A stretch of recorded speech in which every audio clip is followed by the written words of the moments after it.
Olá, boa noite. Boa noite, Alex. Olá, meu irmão, tudo bem? Tudo bem? Graças a Deus. Amém. Aqui também, graças a Deus, tudo bem.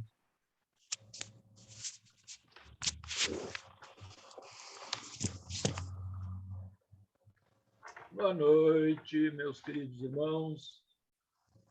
Boa noite. Olá, boa noite. Oi, Virgínia. Oi, Sueli. Boa noite. Tudo bem? A moça, a fisionomia está excelente. Parece que está descansada. Parece que não trabalhou hoje. Ah, sabe o que é isso? É satisfação, né? Estar feliz pelo trabalho, pela vida, por Deus, Amém. por tudo, né, que cuida da gente.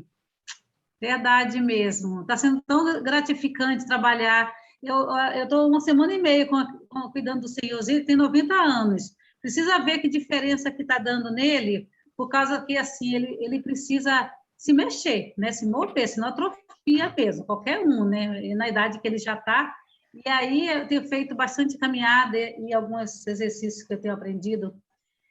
E ele já não está mais tão assim, ó, porque ele fica assim, estava andando devagarinho, sabe, devagarinho. E hoje a família falou assim para mim que está bastante satisfeita, porque está vendo a diferença nele, que a gente vai filmar para depois mostrar para os outros filhos. Porque que bom. Para poder ver o resultado. Não é bom demais, gente? Isso é muito bom. Preço. Muito bom. Eu fico feliz por Deus me abençoando, minha irmã. Amém. Obrigada, viu? Amém. Muito obrigada. Aí você pode... Boa noite, amador. Opa, boa noite, João. Aí, Alex, de todos, Alex. Aí ela chega nas lives e nos bota no chão, né, Alex? Pois é. Né? Pois é. Né? Aí, com esse rosto maravilhoso dela. Tá com expressão angelical hoje. O que você ia falar, Alex? Falar nisso? Eu ia te dar uma sugestão assim de tabela, né? Quando você for conversar com a família e tal, acho que você talvez até tenha feito isso, né? Mas aí você diz, olha, eu faço a minha parte, mas eu tenho certeza que é Jesus que está conduzindo tudo, porque a gente tem até lido a Bíblia e ele está tão feliz. Joga a bola para Jesus um pouco, que pode abrir portas, né? Às vezes uma fala simples, né? Uma fala simples. É verdade mesmo, é verdade. Outro dia, no primeiro dia de trabalho, eles falaram, né, que eu superei todas as expectativas deles. Aí eu falei assim, olha, mas não sou eu falei que me capacita é Deus, porque por mim a gente não tem força para tudo isso, né? Aí já começou assim. E aí a leitura da Bíblia, você vai ver como ele está feliz. Ele falou, nossa, você entende mesmo da Bíblia, né? Ele fala para mim, porque conta a história de Noé, conta a história de Jesus, conta a história de Jonas, ele queria contado. Parece uma criança que está assim, descobrindo. Isso é semear. Isso é semear. Eu estou muito feliz. Obrigada, gente. A felicidade é toda assim de Deus que dá para a gente. Muito bem. Muito bem, Virgínia. Boa noite, Mindo. Boa noite, Diva. Tudo na paz? Boa noite, tudo bem? Graças a Deus. Boa noite a todos e a todas. Boa noite, Jura. Tudo bem, querida? Boa noite, Jura. Bem, querido. Muito bom. Olá, Sueli, boa noite. Tudo bem com você? Boa noite, meu querido. Aê. Tudo bem. Boa noite, irmãos.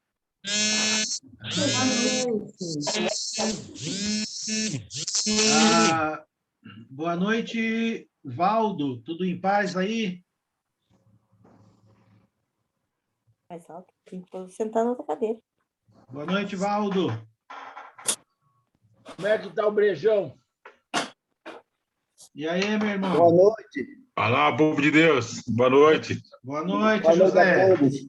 Boa noite. Boa Ô, Valdo, noite. já está na época de pitomba aí ou ainda não? Não, está florando agora. Então. O que é? Novembro, Paz aí, dezembro, boa né? noite. Eu tenho aqui uns 10 pés aqui, bem Boa perto noite. de casa. Botou a pitomba muito doce. Rapaz. Essa eu tenho saudade. Boa noite, povo. Boa noite, Boa José. noite. Como é que você está, meu irmão? Tudo bem? Tudo bem, graças a Deus. E aí? Aqui está tudo em paz, caminhando, graças a Deus. Ah, maravilha. E como é que está a Que bom família? Como é que estarmos tá isso? novamente aqui, hein? Estamos juntos aí. A distância não é mais Olha. problema. Ah, Isso aí. muito bom.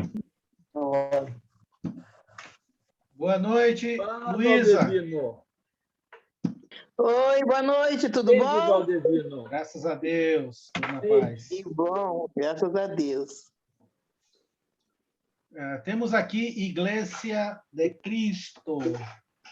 Eu acho que é o Humberto da Colômbia. Ah, ótimo. Se for Humberto, bem-vindo, Humberto. Muito bom, interessante aí o logotipo, viu? Obrigado, irmãos. Boa noite para vocês. Boa Boa noite. noite, Humberto. O logotipo aí da igreja são dois símbolos muito fortes. Boa noite, Newton. Tudo em paz, meu irmão? Tudo Boa caminhando noite, bem? meu querido. Tudo bem, graças a Deus. Boa noite a todos, então. Boa noite. Cadê a Neia? Tudo bom, querido? Está por aí? Ela já vai entrar. Está aqui, mas já vai Ah. entrar. Assim. Tá joia. Muito Tá bem. bom. Muito bem. Ai. E como é que Ô, está o Alex. tempo aí? Como é que está o tempo aí em Florianópolis, em São José, Newton? É igual a Floripa, né? É tão pertinho. Pois é, então. Só passar a ponte, né, Nilton? É só atravessar a ponte. Pois Se é. tem que ter um igual trecho Viamão, lá de Porto cada Alegre, né? ponte, da parte continental, que ainda é Nápoles, né? Isso mesmo. Ei, Nilton, qual é o tamanho dessa ponte aí? Só curiosidade. 800 Eu acho que tem. Eu não sei ao certo. Aí uns dizer até mais. 850. Não chega a 800? 850 metros, é. A de Viamão, Porto Alegre, tem 10 metros. Aí, Não muda bastante. pois é. Boa noite. Boa noite, Boa Neia. noite. Boa noite, Deus abençoe Neia. você. Amada. Bem? Tudo bem? Graças a Deus. O Alex, Eu já ia te chamar, Luísa. Já vou te chamar aí. eu gostaria de lembrar, Ah. pedir a oração aos irmãos. A sogra do Shebas, ela não está bem. Ela já é muito sim. velhinha, né? Aham. Pedir que orasse pela saúde dela. Então, vou já emendar e te perguntar também aqui sobre alguma novidade sobre a Benta? Não, eu falei com a sobrinha dela, ela não está lembrando de muita gente, não consegue ler a Bíblia. Eu tentei ligar para ela, ela não atende. Não, se tivesse uma aqui. Certo. Oração por quem que tu pediu mesmo, Luísa? A dona Zita, ela é sogra do Shebas, da 9 de A julho. Benta? Não. Não, Acho a que dona Zita. Agora a Zita. Benta é outro cara. Z de zebra, I de Ivo, T de tatu, A de Alex. Zita. Muito bem. Eu conheço a dona Zita há muitos anos, lá de Osasco. doce Ela e de o pessoa, né? esposo são colunas na igreja, né? Uhum. Mas já Muitos estão bem velhinhos já. Então. É. Antes ele estava muito doentinho, agora quem está ruim é ela. Então. É saúde, é, Estilo? Uhum. Isso. Eu tenho conversado com o Shebas de vez em quando, né? O nosso irmão Sérgio lá, ele é diretor do acampamento Monte das Oliveiras agora, e ele tem me falado que eles têm cuidado do sogro e da sogra, né? Domingo Muito ele bem. estava no culto, ele precisou sair às pressas para levar para o hospital. Não tem sido fácil, não. Ele é um sacerdócio ali, sabe? Verdade. É complicado. Mas vamos orar assim mais tarde. Deixa eu dar uma boa noite e um aleluia, glória a Deus aqui para o Edilson. Boa noite, Alex. Tudo bem? Graças a Deus, tudo na paz, tudo bem. Para a Ana também. Olá, Ana. Oi! Oi, Ana. Quanto tempo? Boa noite, Ana. Oi, Virgínia! Bem. Oi. Tudo bom? Oi, Maria! Tudo bem? Tudo, graças a Deus. Não, muito bem, meu celular, meu computador não quis funcionar hoje. No celular. Às vezes acontece isso, eles se tornam adversários da gente. Ele está rebelde hoje, mas deixa ele, rebelde. eu ponho ele. Está cansado, cansou, beleza? Ponho ele na mão da minha norinha, já vai acabar com ele. Então, Lucas, Ana. Ana, tu uma vez pediu oração pelo teu filho Lucas. Como é que ele está? Ai, graças a... Ai, ele está com uma gripe agora. Ai, mas ele... Meu Deus, esse Lucas com essa alergia dele, esse tempo que... Agora está frio em Sorocaba, né? Estava Muito frio. Isso acaba com ele. Mas obrigada pelas orações. Tá certo. Ele Deixa eu dar... Melhorou. Graças a Deus. Muito bem. Deixa eu dar também aqui um Deus te guarde aqui para Simone Guerra. Tudo bem, Simone? Olá, gente. Graças a Deus. E vocês? Boa noite, gente. Boa, bom ter você aqui com a gente, viu? Muito bom. Obrigada. A Bia também. Olá, Bia. Tudo em paz? Boa noite, Alex. Tudo bom? Graças a Deus, estamos caminhando lá. Então tá ótimo. Hoje foi um dia bem puxado também. Eu cheguei em cima da hora aqui. Postei um pouco mais tarde, porque eu estava numa missão aí. Então, mas deu certo. Ai, graças a Deus. É. E tá tudo bem com a Vivi? Ô, Alex, graças a Deus ela foi convocada agora para o Mundial, né? Uhum. Vai ter um Mundial em outubro. Uhum. Tá recuperando a forma física, assim, já umas 2 vezes ela estava de titular dos 2 conjuntos, aí tira, deixa só em um, aquela luta, né? Mas graças a Deus ela está bem, ela está conseguindo lidar com tudo isso. Isso é que é importante. Ela estando bem com ela, o resto deixa Deus cuidando. Aí a gente... Festa é consequência, Simone. Deus abençoe. Sim. Isso tudo que aconteceu com a gente recentemente, isso mudou muito a nossa visão também de como a gente vivia, sabe? Tá. Essas coisas de, é importante, a gente quer que ela tenha saúde, tenha paz, seja excelente no trabalho dela, glorifique a Deus com a vida dela, com o exemplo dela, mas assim, muitas coisas mudaram, as prioridades nossas mudaram, sabe? A gente mudou a nossa visão das coisas. Maravilha.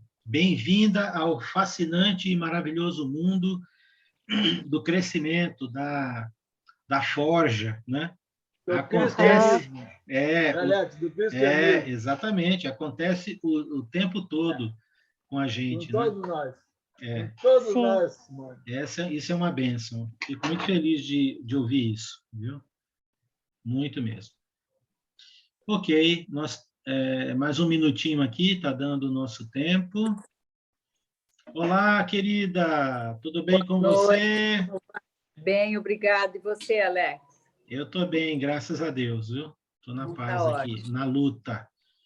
Está pronta aí para fazer, para comentar, para caminhar? Então, aqui? Eu estou sempre pronta. Eu gosto muito dos nossos bate-papos. Só que quando dá 9h10, 9h15, eu tenho que parar. Eu não posso prosseguir. Aí eu ouço pelo aquele link que você me passa, que é formidável.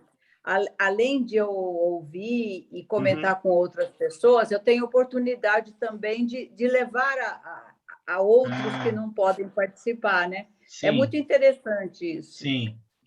Sim, mas fique tranquila. Eu sinto muito por ter que me ausentar antes do término, né? Eu sei, mas a gente entende, a gente sabe, a gente entende e sabe disso, viu? Mas bem-vinda. Obrigada. Nada. Olá, Cidinha, tudo em paz? Está melhor, minha querida? Oi, boa noite. Melhor. Nossa, estou melhor. Amanhã eu vou tirar os pontos, daí melhora mais um pouquinho, né? Tá certo. Mas tem que tirar também os parênteses, as vírgulas, tem que tirar as interrogações, não é só os pontos. É verdade. É verdade. Você está certinho, você está certinho. Mas que bom saber que você está melhor, viu? Deus abençoe aí sua recuperação. Amém. Amém. Mas, Alex, você lembra quando a gente falou no domingo que ela ia melhorar? E você só vai melhorar. Só. A tendência é só melhorar cada vez mais até ficar em plena forma. É isso aí. Verdade. Bem cuidada e ainda tem, Deus ainda tem algum tempo para você aqui. Você cuidando do templo do Senhor aí, ele te ajuda a melhorar rapidinho. Isso mesmo. Bem, vamos lá então. Vamos bater um papo, mas antes da gente seguir, vamos ter uma oração. E hoje eu vou pedir a ajuda do seu Mindo. Né? Seu Mindo vai me ajudar aí na oração. Tá pronto aí, seu Mindo? Fiel escudeiro. Quem é seu Mindo? Seu Mindo, ali em cima. Eu gosto tanto assim. Microfone, para mim, eu não sei onde fecha aqui. Eu fecho para você. É lá de Santa Maria. Mas aí acho que a internet dele deu uma travadinha aqui. Seu Mindo é Panambi, Alex. Panambi, desculpa. Panambi. Ô, seu Mindo, o senhor ficou congelado. Agora mexeu. Agora sim. Seu Mindo, toca aí no microfonezinho aí para abrir ele. Vamos lá. Tá fechado ainda o seu áudio. Tem que tocar nele aí para abrir. Aê! Isso. E aí, tá pronto, fiel escudeiro? Vamos junto? Vamos! Oi! Gostei desse vamos, hein? Gostei desse vamos aí. Olá, Serginho, querido. Que bom ter você aqui com a gente, viu? Deus te abençoe. Boa noite. Boa.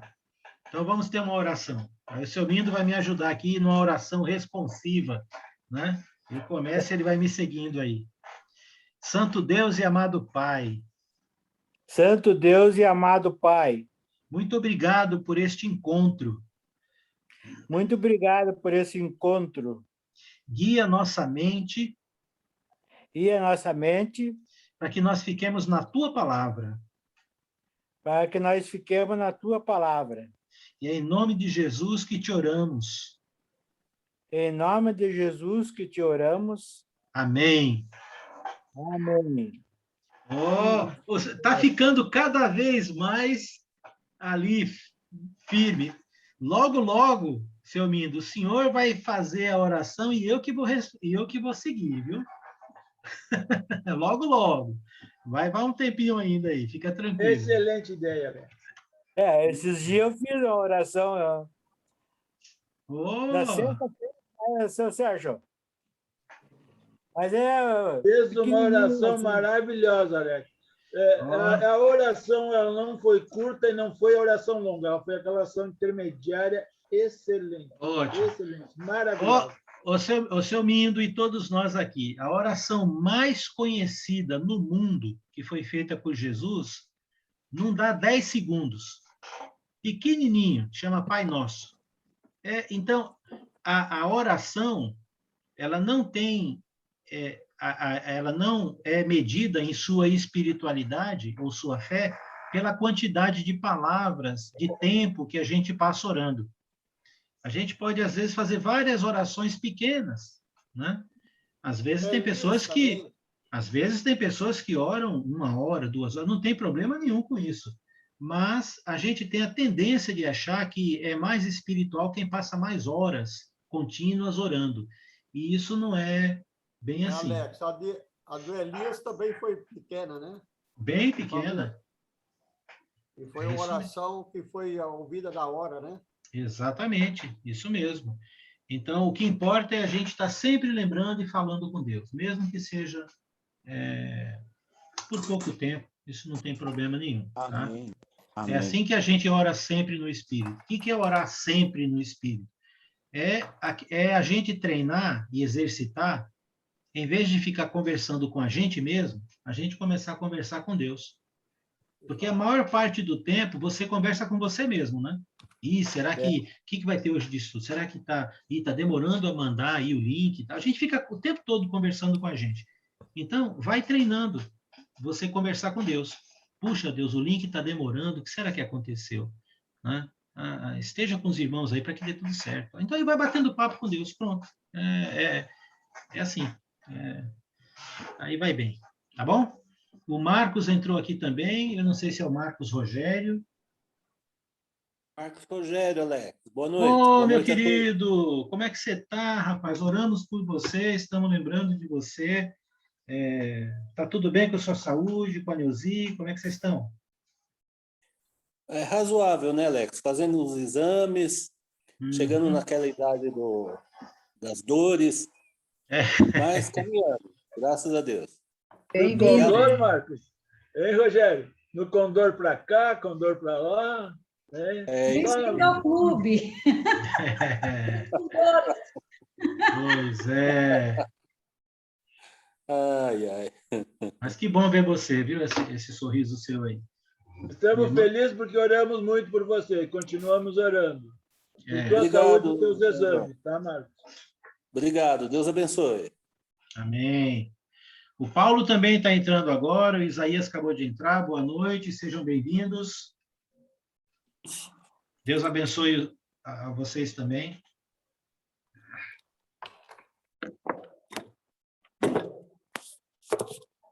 E aí, seu Paulo?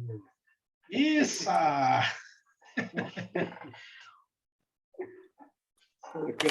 Tudo bem aí, seu Paulo?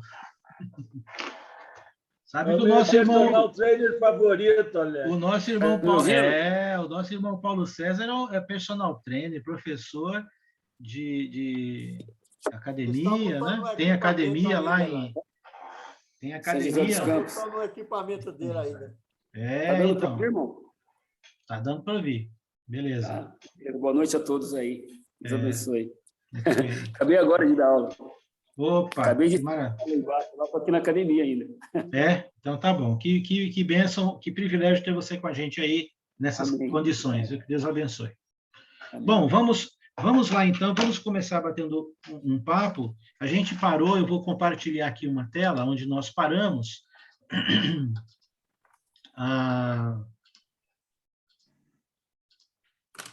Aqui.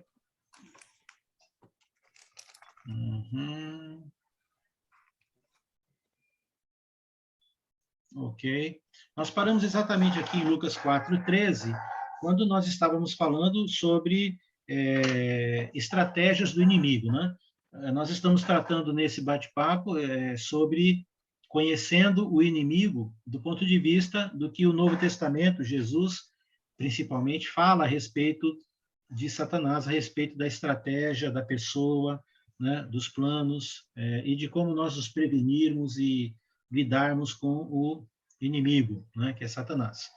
E aí nós vimos lá em Lucas 4:13, né, que na tentação de Jesus, Lucas diz que, ali no versículo 13, que depois que Jesus foi tentado, de toda aquela sorte de tentações que ele passou no deserto, o diabo se apartou, o diabo o deixou. E aí ele acrescenta, até momento oportuno.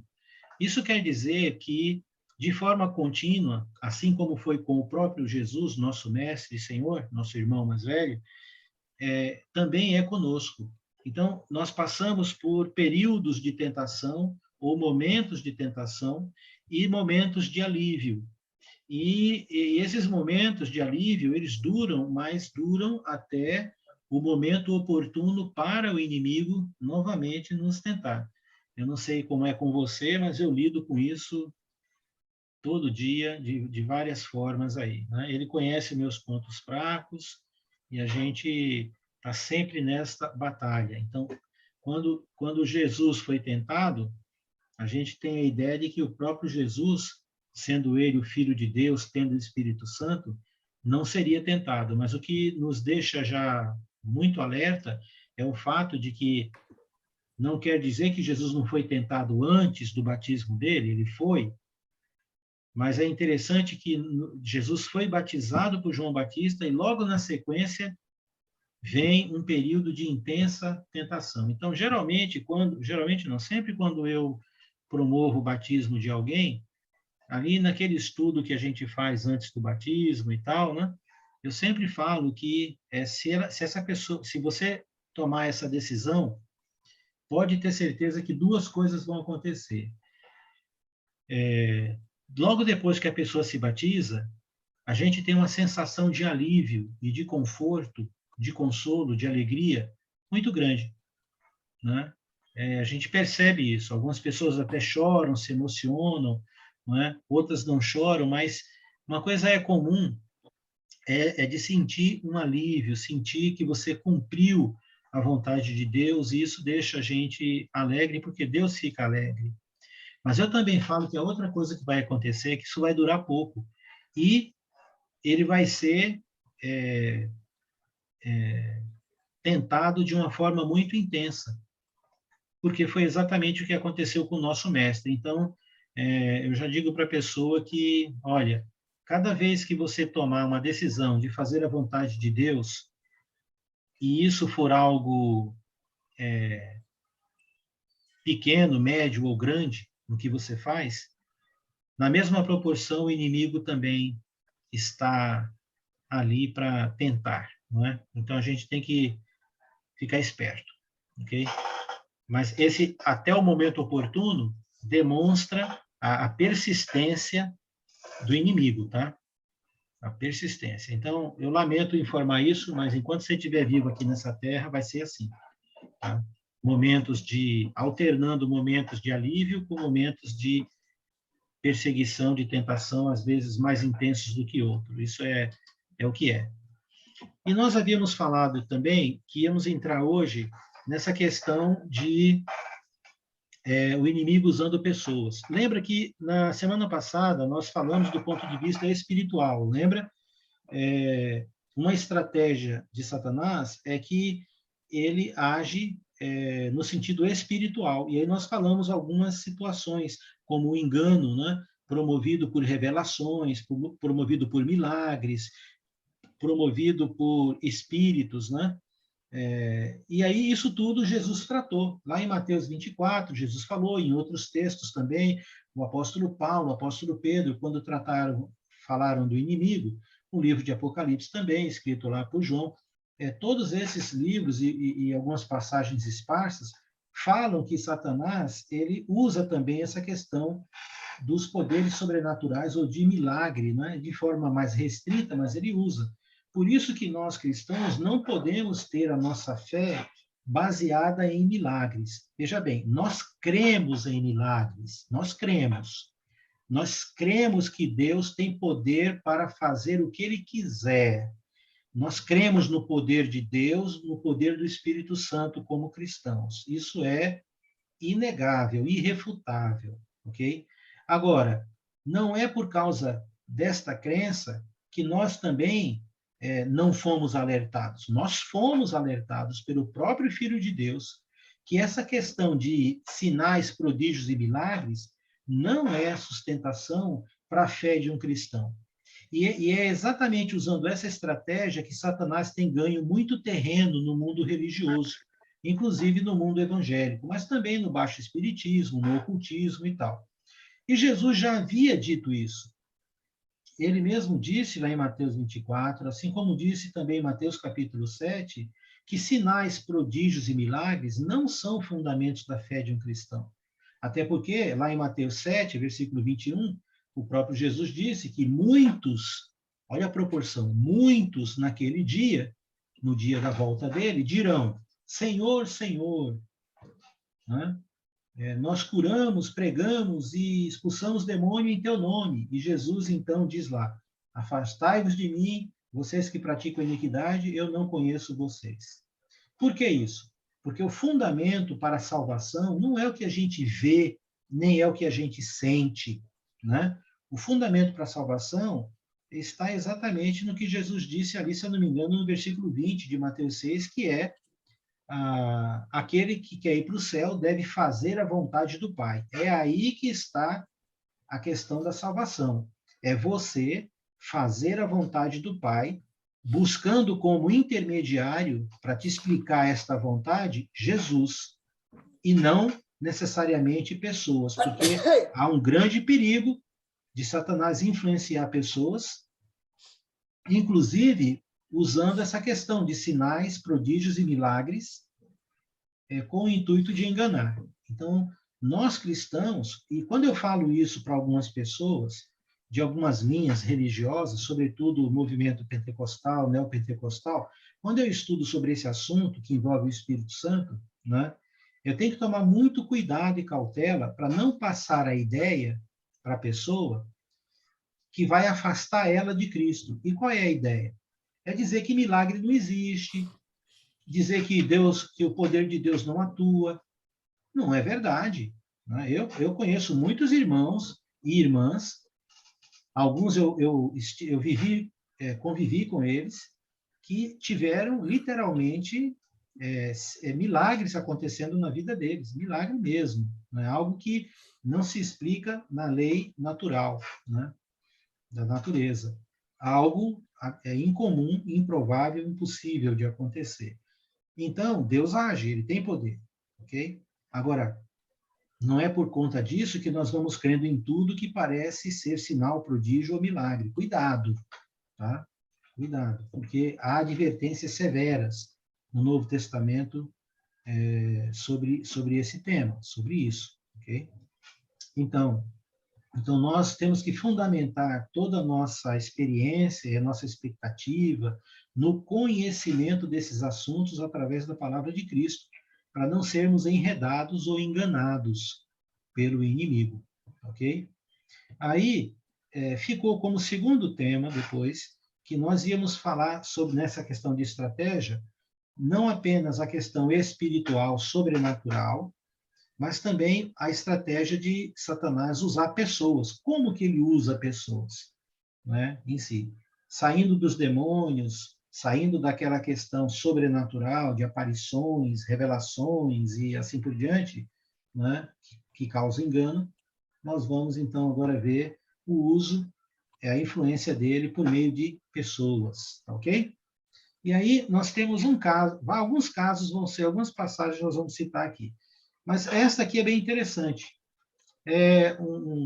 Paulo e Elimas, né? Elimas era um homem que vivia na ilha de Pafos, né? E a gente vai, lendo agora esse texto, discutir um pouco sobre como Satanás usa pessoas na estratégia de engano dele, tá ok? Então, diz lá, né? No texto de Atos 13, o apóstolo Paulo está pregando na ilha de Pafos, o evangelho, e ele confronta esse tal de Elimas, né? E aí, nessa confrontação, por causa de Elimas, você pode depois ler o texto inteiro para ficar mais inteirado, né, do conflito entre Paulo e Elimas, mas aí chega um determinado momento que Paulo diz: ó filho do diabo, cheio de todo o engano e de toda a malícia, inimigo de toda a justiça, não cessarás de perverter os retos caminhos do Senhor? O que está acontecendo aqui? Paulo está pregando o evangelho para um homem muito importante na ilha de Pafos. E esse Elimas, ele está ali querendo perverter, né? Querendo dissuadir o ensino levado por Paulo, que é o ensino da verdade. E por conta disso, ou seja, quando você está estudando a Bíblia com alguém e uma outra pessoa está se contrapondo de forma contrária, né, a ouvir o Evangelho, isto é uma influência que pode ter muito a ver com uma estratégia de Satanás para dissuadir, para melar para estragar aquele ensino, né, que está sendo dado. Então, veja bem, quando estas coisas acontecem, não quer dizer que tem ali um demônio possuindo, não é isso. Quer dizer que a mente daquela pessoa, quer dizer que aquela pessoa em si, ela na sua vida já tem um estilo de vida tão contaminado, tão sem levar em conta Deus, que pelo fato da esposa, do marido ou do filho estudar a Bíblia, isso para ele é algo como se fosse desvirtuar aquela pessoa de quem ela é, desvirtuar o seu filho, a sua esposa ou o seu marido de quem ela é. E por que que acontece isso, no geral? Quais são alguns motivos que acontecem isso? Existem vários, mas um dos motivos que é bem interessante é o fato de que o mundo religioso ele é tão confuso, ele é tão maldito, né, mal falado, por conta da ganância financeira, do controle da vida das pessoas, do poder exercido nas famílias e nas pessoas, do fanatismo, né, do exagero, que muitos pais, maridos e esposas, familiares, preferem ter um filho ou uma filha, por exemplo, indo para a balada, tendo uma vida do jeito que ele quiser, livre na área sexual, promíscua e assim por diante, do que ela ficar presa a uma religião. Porque para essas pessoas, o mundo religioso se tornou algo tão feio, tão confuso e tão ruim, que estudar a Bíblia é um perigo. Então, isso é uma estratégia de Satanás. Ele causa tanto malefício naquilo que se chama de Deus, naquilo que é a palavra de Deus, ele perverte tanto os caminhos. Está vendo aqui? Paulo está dizendo no finalzinho do versículo 10, não cessarás de perverter os retos caminhos do Senhor? Pois é, essa é uma estratégia de Satanás. Então, a pessoa fica tão convencida de que religião, ou que ensino da Bíblia é ruim, por causa do mau exemplo do mundo religioso, que um parente ou filho estudar a Bíblia, ele vai ficar bitolado, ele vai ficar doido, vão roubar o dinheiro dele, vai pegar a casa dele, vai fazer ele assinar doações e assim por diante, né? Exercer poder e domínio, que as pessoas ficam contrárias ao Evangelho. E aí, quando alguém vai levar a verdade, já está feito aquela confusão, já está montado aquele cenário. Entendeu o ponto aqui? Ok? E aí, Paulo, no versículo 11, então, Lucas, no versículo 11, escreve, pois agora, o que Paulo disse, né? Pois agora, eis aí está sobre ti a mão do Senhor, e ficarás cego, não vendo o sol por algum tempo. No mesmo instante, caiu sobre ele a névoa e a escuridão, e, andando em roda, procurava quem o guiasse pela mão. Então, entenda bem, cuidado, viu? Não pense que eu e você, quando enfrentarmos uma animosidade de um parente de alguém, amigo de alguém, a respeito de um estudo bíblico que você está dando, que você vai chegar para a pessoa e vai dizer, pois agora aí a mão do Senhor está sobre você, fica cego, né? Não vá fazer isso, por favor, certo?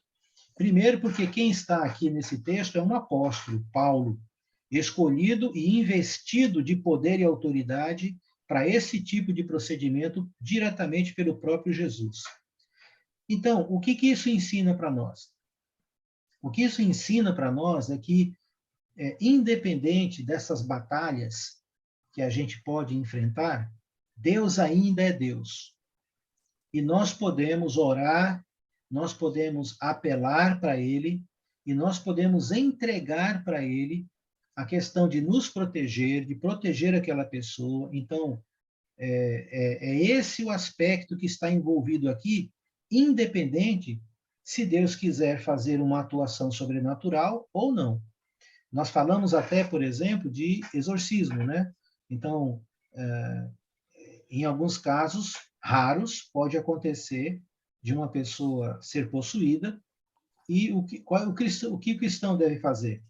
Bom, ele tem autoridade dada por Deus, nós vamos ver um pouco mais, e ele ora em nome de Jesus Cristo, né? E ele pode dar palavras de ordem para que aquele espírito saia da pessoa, né?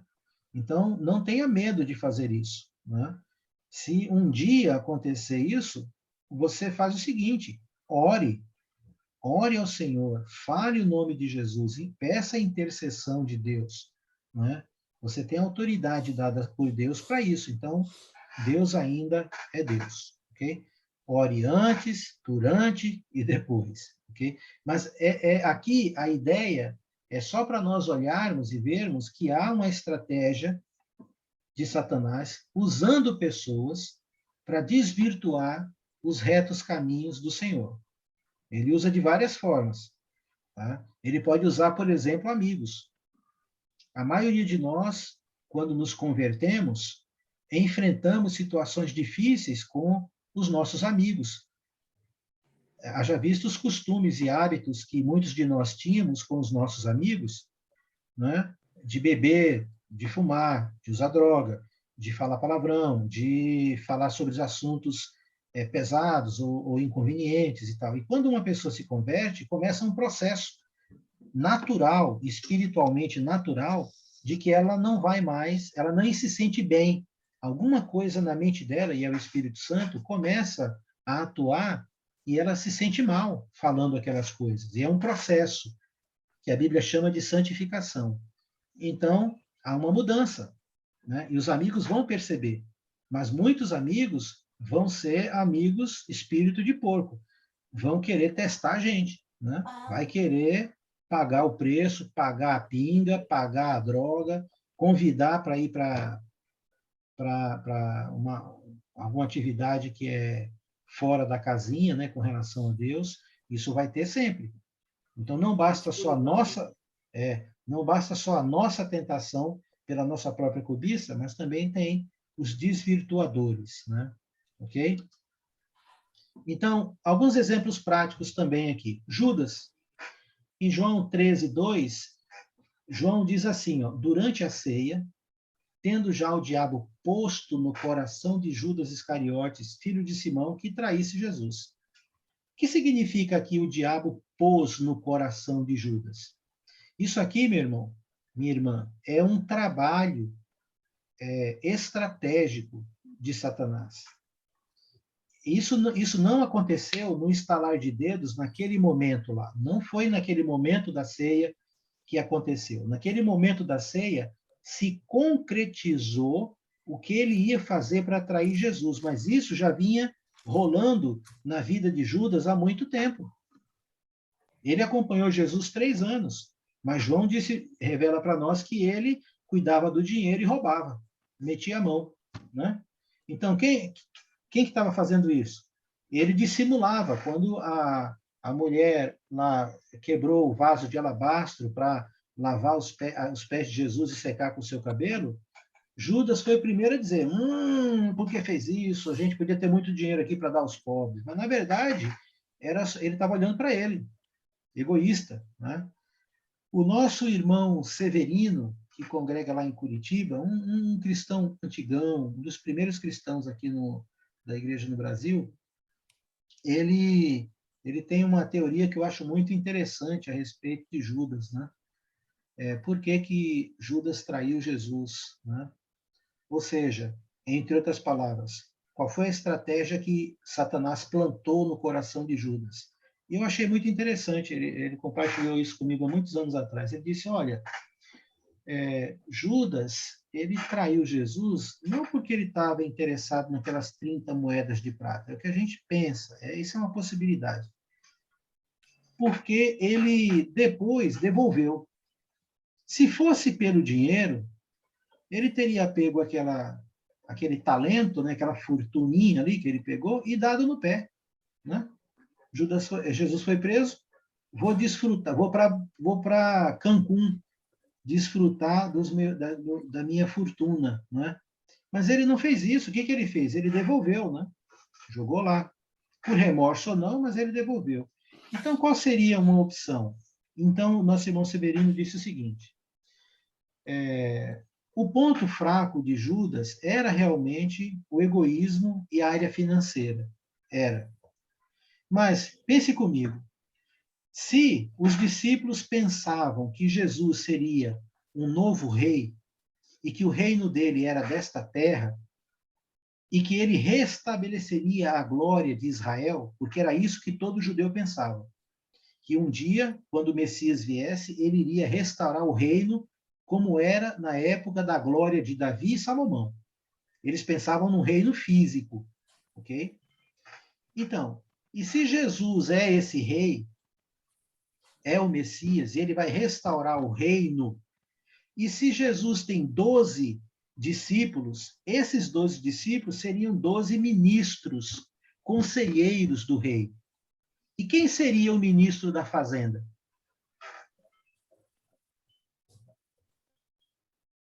Quem ia cuidar da área financeira do reino? Judas. Paulo Guedes da época. Então, na verdade, ele disse para mim o seguinte: Judas traiu Jesus porque ele queria antecipar a revolução.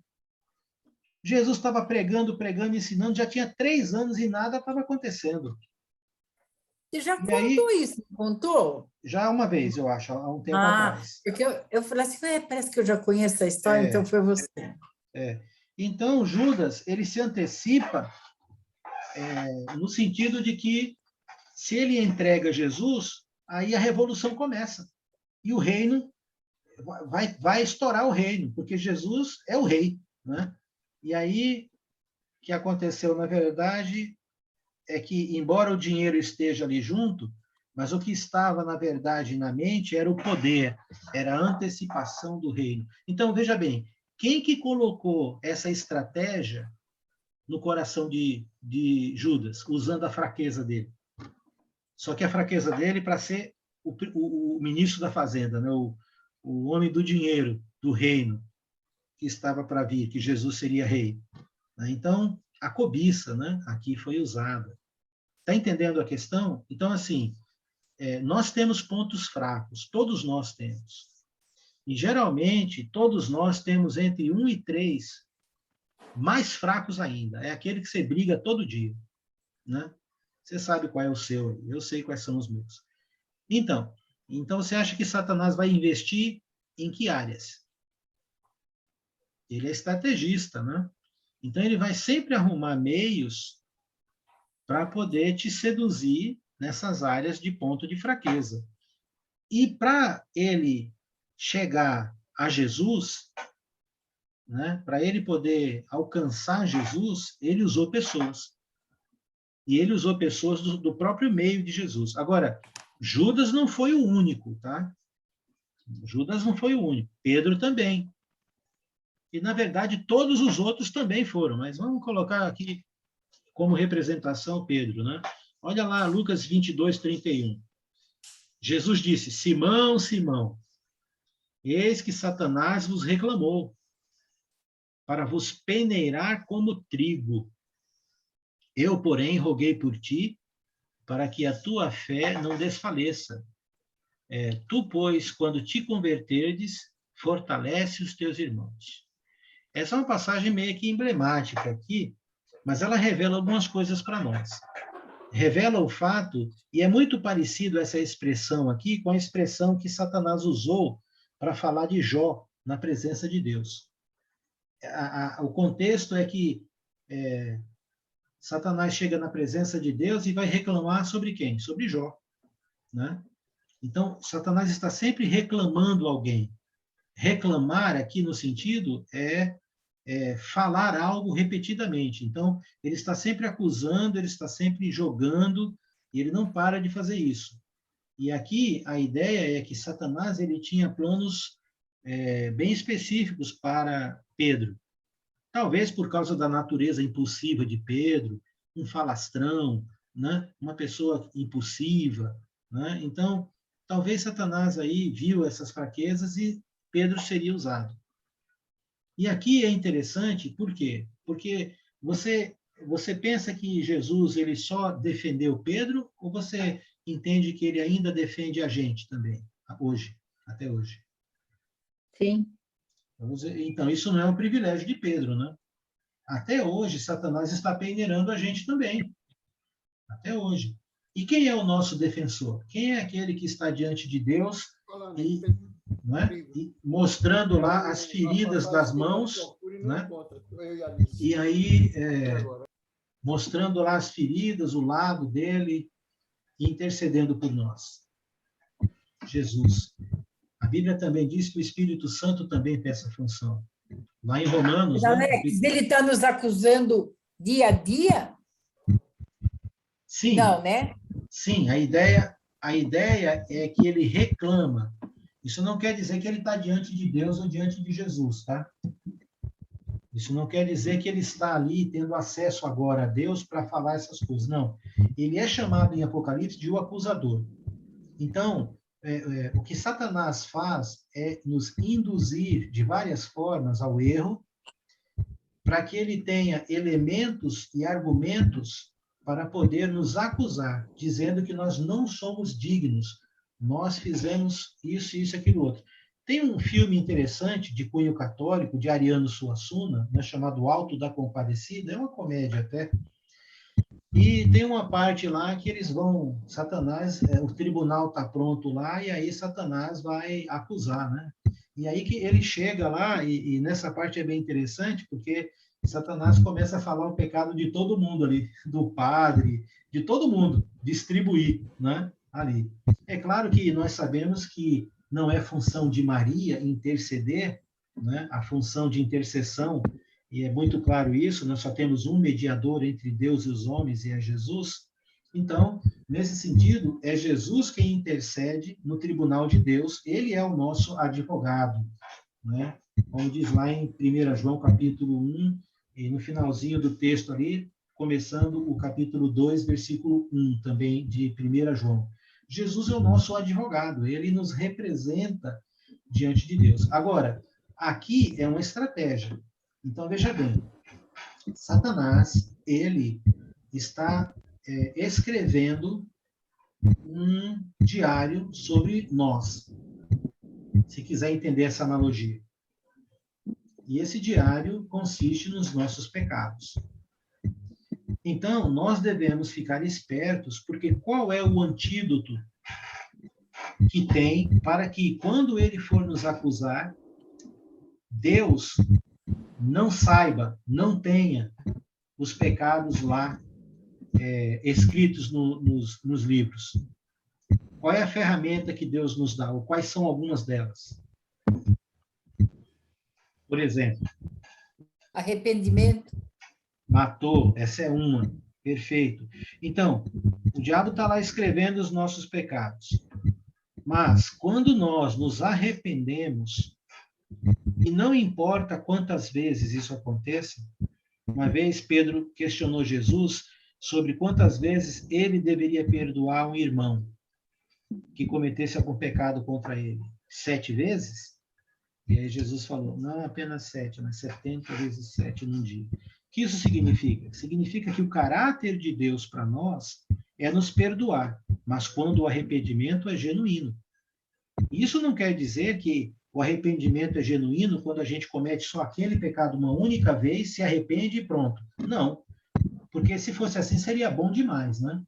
Infelizmente, pecado dá prazer. Pecado é gostoso, senão ninguém fazia. E Satanás sabe disso. E ele vai usar essas áreas. Mas, ao mesmo tempo, nós temos da parte de Deus esse presente, essa dádiva, que é o arrependimento genuíno.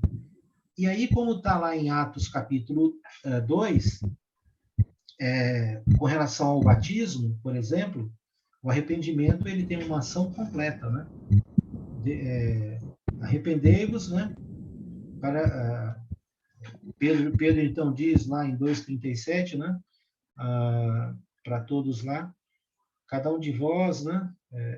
Se arrependa, né? Para receber a remissão de pecados e o Espírito Santo, o dom do Espírito Santo. O que é remissão de pecados? Então, uma maneira que eu e você temos de enfrentar essa área, essa estratégia de Satanás, quando ele usa uma pessoa para nos afetar e a gente cai, é a gente conversar com Deus e a gente buscar o arrependimento genuíno em nós. Né? E aí, o que acontece? Deus reme. O que é remir? É deletar, não deixar vestígios. Então, Deus sabe tudo que nós fazemos. E eu sempre dou essa configuração. Eu e você, nós aqui nesta sala, nós temos e somos desafiados a perdoar o pecado de pessoas contra nós, perdoar as ofensas das pessoas. É um processo, para uns demoram mais, para outros menos, mas é um processo isso daí. Não é instantâneo assim, não. Ok. Mas nós não temos o dom da amnésia, a não ser que um de nós fique sem nenhuma brincadeira, mas assim, com Alzheimer ou com algum tipo de demência, aí você vai esquecer mesmo. Mas caso contrário, nós podemos perdoar alguém, que significa não levar em conta aquela ofensa, mas, por outro lado, nós não esquecemos o que a pessoa fez, porque nós não temos o dom da amnésia, mas Deus tem. Porque quando Deus perdoa, ele também esquece. E se Satanás for nos acusar de algum pecado, e nós tenhamos nos arrependido, o sangue de Cristo nos limpa, nos lava, isso deleta diante de Deus, e Deus não... Mas o que você está falando, Satanás? Isso não existe. Porque foi deletado, foi apagado completamente. Então, veja que se Satanás, por um lado, tem armas em que pessoas são usadas para atingir alguém, lembra que o próprio Jesus, numa outra situação, chamou o próprio Pedro de Satanás, né? Quando Pedro disse que Jesus não iria morrer, que ele, Pedro, morreria no lugar de Jesus. E aí Jesus disse: arreda, Satanás, né? Porque naquele momento Pedro estava fazendo o jogo de quem? Do inimigo. Às vezes nós fazemos isso, né? Por influência. Isso chama-se pecado. Então, mas nós temos a bênção de ter o arrependimento, enquanto que anjos não. O Novo Testamento nos ensina que nós havemos de julgar, havemos de reinar, de ter autoridade no mundo que foi preparado para nós. Nesse sentido, não anjos, mas nós. Então, se nós nos apropriarmos dessas ferramentas, então esta autoridade dada por Jesus, ela será eficaz. Então, é para a gente pensar, ok? Tudo bem? O apóstolo Pedro escreveu, e aí eu já paro daqui a pouco para a gente falar. O apóstolo Pedro, esse mesmo Pedro, mais velho agora, né? 1 Pedro 5,8, ele diz: sede sóbrios e vigilantes. Ele sabe o que está falando, hein? Esse homem sabe o que ele está falando. Sede sóbrios e vigilantes. Qual é o chamado aqui? Que a gente tem que ficar em estado de alerta, esperto. Não quer dizer que a gente não vai pecar, mas quer dizer que a gente vai passar por um processo de ir pecando pelo menos um pouco menos, ou as lutas vão ficando mais intensas apenas em algumas áreas, porque outras a gente vai sendo transformado e tal. Então, sede sóbrios e vigilantes, que o diabo, vosso adversário, ele anda em derredor. Então, ele está procurando um ponto fraco, rodeando, né? Como um leão faz, procurando alguém para devorar. Essa é a estratégia dele. O tempo todo, ele está procurando brechas. E uma hora ou outra ele vai achar, um momento ou outro. Não podemos ignorar isso. Devemos estar prontos para saber lidar quando caímos também. Mas, em contrapartida, a gente vê que, em Apocalipse 5, versículo 5, João escreve: todavia, um dos anciãos me disse, não choreis, disse para João, não choreis, eis que o leão da tribo de Judá, a raiz de Davi, venceu para abrir o livro e os seus 7 selos. Independente aqui da interpretação dos selos, do livro e tudo mais, o que chama atenção para a gente é que Jesus também é um leão, né? Jesus é um leão. E ele é o leão da tribo de Judá. O que significa essa contraposição de estratégias, sendo Satanás agindo como leão e Jesus sendo o leão? Né? Assim como Satanás sendo a estrela da manhã e Jesus sendo a resplandecente estrela da manhã. É porque, né, num quesito, Satanás tem um objetivo, e esse objetivo é paralelo ao que Deus é. Deus é Deus, Satanás quer ser Deus. Deus, ele é o Senhor, Satanás quer ser Senhor. Deus é adorado, Satanás quer ser adorado. Os objetivos de Satanás são de alcançar o que Deus tem. Okay? Então, é uma espécie de imagem fraca, mais fraca ou fraca de quem é Deus. E Deus permite isso, ele tem os motivos dele para isso.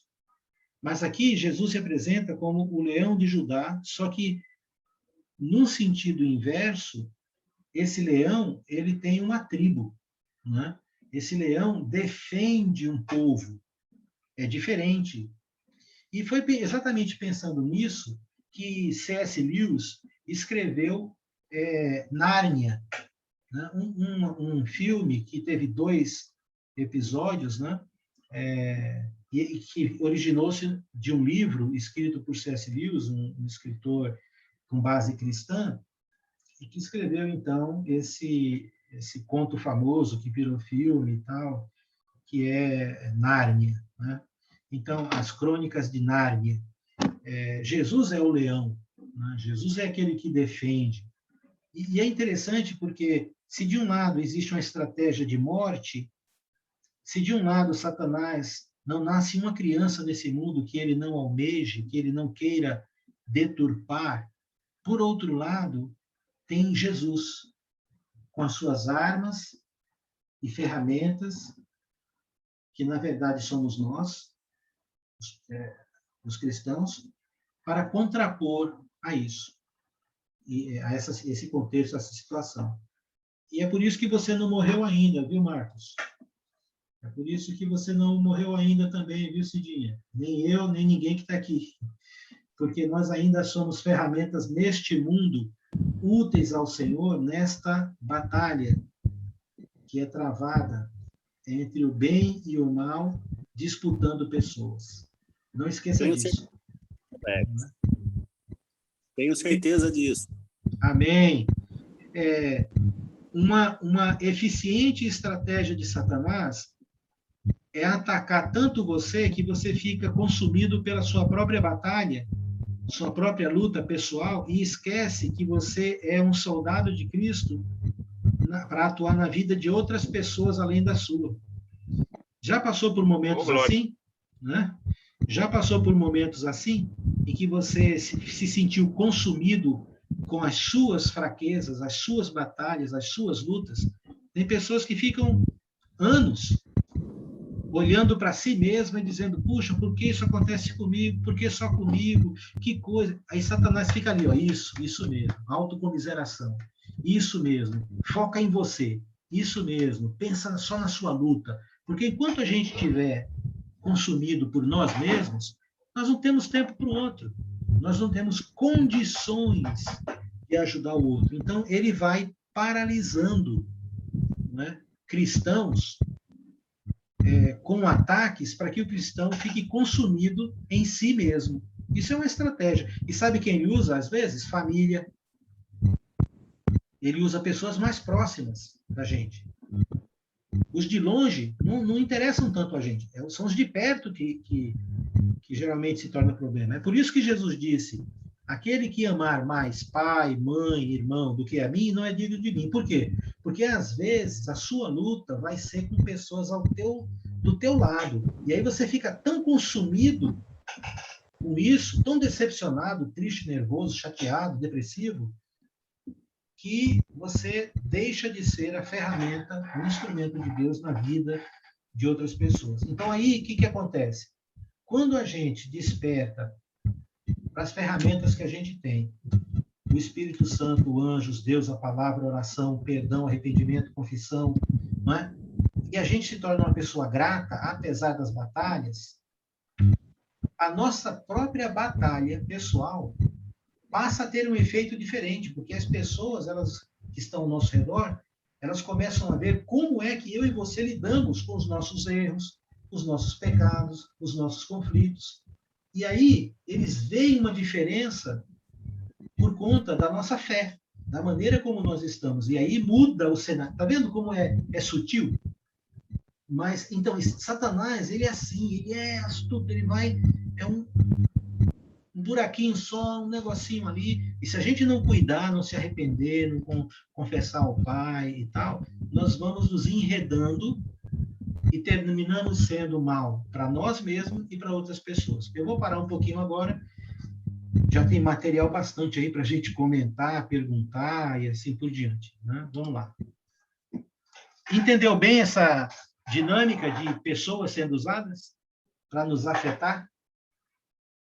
Alguém tem alguma coisa a observar, comentar, que achou interessante, ou que queira acrescentar, ou discordar? Fique à vontade.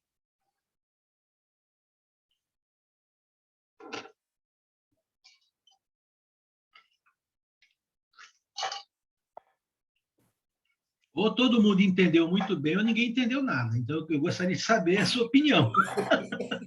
Eu entendi. Tá bom. Está processando ainda um pouco? Não, o que eu estou processando... Eu posso falar com o Marcos um pouco, Alex? Pode. Manda bala. O Marcos e a Neuzi. Sim. Quando eu...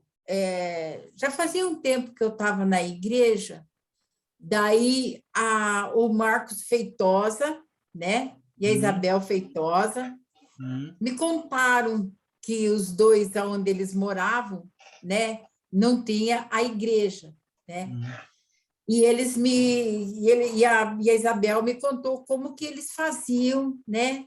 Que os dois juntos, sozinhos, né? Faziam a ceia, faziam o culto. Olha, confesso que isso me veio as lágrimas, assim, eu imaginando eles. Daí o amor me fez crescer, o amor em Deus, me fez crescer o amor na igreja, que aquilo era a igreja que eles estavam fazendo lá. Então, para mim, você foi muito importante para mim, viu, Marcos? Você me ajudou muito no meu crescimento na igreja. Eu quero, aproveitando isso com o Alex, agradecer a você e a Neuzi por isso. Obrigada, Marcos. De nada. Eu acho que todo domingo fazendo isso se tornou uma coisa tão natural, porque a cada domingo, a cada vez que a gente convida alguém, não é novo, é uma repetição. Da mesma maneira que quando a gente está numa congregação grande, como nós éramos de Campinas, né? A rotina é da gente levantar cedo e ir para a igreja, né? Então, aparentemente não tinha assim uma expectativa de alguma coisa nova, né? Mas aqui não, aqui é novo a expectativa de que será que vem alguém, será que... enfim, né? Então, acabou se tornando uma coisa normal, né? Fazer culto, só nós dois, ou mesmo quando tem algum visitante, algum amigo, né? E é uma luta, mas é para isso que a gente está aqui. Isso aí. Glória a Deus. Muito bem. Tem ali o Igor com a mão levantada. Quero aproveitar a deixa porque realmente foi de Deus. É pertinente o meu comentário, porque é exatamente relacionado àquilo que acabou de ser falado aí, sobre a manifestação do Espírito Santo na vida dos irmãos, em conflito com a manifestação do diabo, né, de Satanás, na vida daqueles que são caídos, né, como diz, aqueles que ainda não são nascidos de Deus. É exatamente isso aí que acontece. É o reino das trevas contra o reino da luz. Então, o reino das trevas tem aí os seus súditos, seus soldados, a sua atuação e a sua,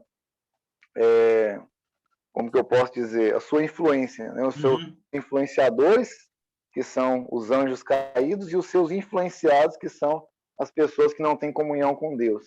Da mesma forma, tem Deus, o reino dele, os seus anjos, e tem também Deus, Espírito Santo, que é um influenciador também de nós, cristãos, a fazer aquilo que é bom, né? Que estamos aí no reino da luz. Então, da mesma forma que alguns são usados por Deus para benefício de outros, para inspirar outros, para encorajar outros, para animar outros, para fortalecer outros, para manter a fé de outros, assim também tem o reino das trevas, que faz tudo exatamente ao contrário, né? A favor do reino das trevas, né? Isso mesmo. E não são poucas as vezes que nós somos os perseguidos e atribulados pelo inimigo para fazer o trabalho dele também. Então, nós somos os maiores desafios que estimula Satanás, porque ele tem muito prazer quando consegue nos desvirtuar, mais do que alguém que ele já tem influência direta. Então, é uma luta constante, né? Muito obrigado aí. João Verdun. João,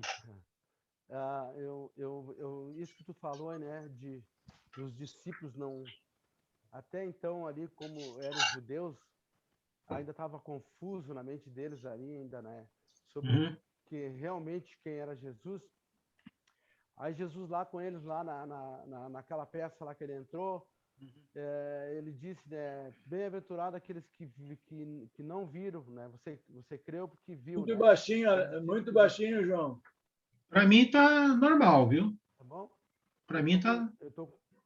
Eu tô com volume máximo aqui, deixa eu ver. Tá, eu tô te ouvindo bem. Talvez aumenta o volume aí, Sérgio. E aí então Jesus diz, né? Feliz aqueles que não viram. Então, a gente imagina assim como é difícil, se aqueles que viram ainda estavam em dúvida, porque estavam numa transição, né, de poder de Jesus, que Jesus veio por amor, mas esse poder de fé que eles tiveram, só tiveram depois que viram Jesus ressuscitado. Mas até antes, né, da cruz ali, era uma vergonha, né, o mestre deles sendo crucificado. Sim. Então, criou aquela confusão toda, mas Jesus, depois da ressurreição, ele aparece a eles e diz, não deixarei vocês sozinhos. E aí a fé deles foram confirmando que aqueles homens deram a vida. Sabe? E hoje nós estamos aqui graças a eles. E o futuro da igreja agora, como é que vai ser? Vai ter que ser nós continuarmos com essa convicção de que isso que nós somos e estamos aprendendo hoje não tem nada diferente, porque está escrito, nós dizemos para o mundo que está escrito quando alguém nos questiona, né, como a palavra nos diz, que nós temos que debater todo erro de doutrina, né? Nós temos que estar preparados e essa convicção de fé e morrer, sabe? Por isso que nós temos hoje, como Jesus diz, né? Que a gente continue com aquilo que tem, não desanimar quando tu anda nos ensinando sobre o pecado, a gente peca, e o Satanás ele vai bater em nós cada vez que nós pecamos. Isso. Se entristecer, para a gente não se entristecer, voltar, mesmo que volte pecando, mesmo que volte sendo reincidente, a gente não desistir, porque o que mais vai valer em cada um de nós, nós superar nossas lutas e as nossas provações, é as nossas convicções de vida eterna. Porque tudo isso, olha, o nosso corpo já tá garantido ir para o túmulo, ir para um caixão, nossos filhos nos levar uma hora dessa, mas o melhor é a gente estar convicto de que permanecer em Cristo é a melhor coisa que nós temos hoje, para que o inimigo não nos venha a nos derrubar numa fraqueza, numa desistência, sabe? Mas estar convicto de que nós queremos morar com Deus, e esse encontro, adorar a Deus, sabe? Isso é maravilhoso nas nossas vidas, tem que continuar cada vez mais, sabe? Para que a gente consiga ser coroado. Sim. A culpa é um dos principais pós-pecado que Satanás investe para afastar um discípulo. É a culpa. A outra é a vergonha. A outra é o orgulho, né? Então, Satanás ele vai investir em algumas do ponto de vista dele, né? Assim, algumas ferramentas pós-pecado, né? Para que o cristão não queira ser mais cristão, para que ele desista por conta de sua avaliação pessoal, né? Que seria de que ele não é capaz, que ele não tem condições. Então, essa é uma ferramenta, são ferramentas poderosas que ele usa aí. O nosso irmão Cláudio Rancoleta está aqui conosco também. Olá, Cláudio, Deus abençoe sua vida. Você tem alguma coisa, irmão, que você gostaria de falar para a gente sobre esse papo que a gente está tendo aqui? Boa noite a todos. Oi, Alex, tem sim. Para dizer a verdade, tem uma série de coisas, mas eu vou me referir a uma delas. Antes de mais nada, eu quero falar aquilo que a Ana falou para o Marcos, eu também quero assinar embaixo. Eu lembro muito bem a Batalha do Marcos, uma série de eventos que aconteceram na vida dele. Eu também, né, Alex? Que por muito menos, as pessoas simplesmente deixariam para trás o reino do Senhor. É verdade. Por muito menos, desdenhariam da salvação e talvez até não dessem esse testemunho valoroso para o reino de Deus, que é como fazem irmãos como vocês. Que Deus abençoe muito, viu? E cada vez mais. Não esqueça que a palavra galardão está na Bíblia. É verdade. Exatamente nisso. É verdade. Que eu ratifico o que a Ana falou aí para ele, tá? Em relação a esse tópico que foi falado, eu tenho um estudo, inclusive, que eu fiz recentemente sobre você não mais considerar a situação de arrependimento como sendo uma necessidade diária na sua vida. Quando você começa a entender que Jesus veio nos ensinar exatamente o enxergar as coisas ao nosso redor para poder se arrepender, para poder sermos libertos do pecado, quando o arrependimento acaba sendo não mais uma rotina, quando ele acaba sendo uma coisa que não há mais o porquê de você achar que você tem que se arrepender, ou que você tem que pedir perdão, ou pior, que você tem que perdoar, porque fala, deixa para lá. A gente começa a criar um roteiro, né, na nossa vida, onde a gente impede com que a palavra de Deus seja entendida corretamente na sua plenitude, na sua raiz, que é vamos nos arrepender. E quando a gente tem esse obstáculo de enxergar essa necessidade diária, então a gente começa a se voltar um pouco naquilo que você acabou de falar aí nesse último slide, sobre a condição introspectiva. Você começa a se preocupar mais com você, tudo tal, porque você não se preocupa mais com o teu relacionamento com o Senhor, porque você não se arrepende mais, você está começando a ir atrás daquilo que só você acha que você pode resolver, quando, na verdade, dependemos de tudo do Senhor. Esse seu último slide, essa sua última colocação em relação ao leão, você lembrou do filme Nárnia, eu lembrei daquele filme O Rei Leão. O Rei Leão, isso também. Onde o pai do leãozinho, né, que era... Mufasa. Não, o Mufasa acho que era o outro. O leãozinho, o que se tornou... o pai dele era o que comandava tudo aquilo lá. Né? Muitos leões existiam, e alguns deles ficavam junto com hienas, com É uma coisa. É verdade, é isso mesmo.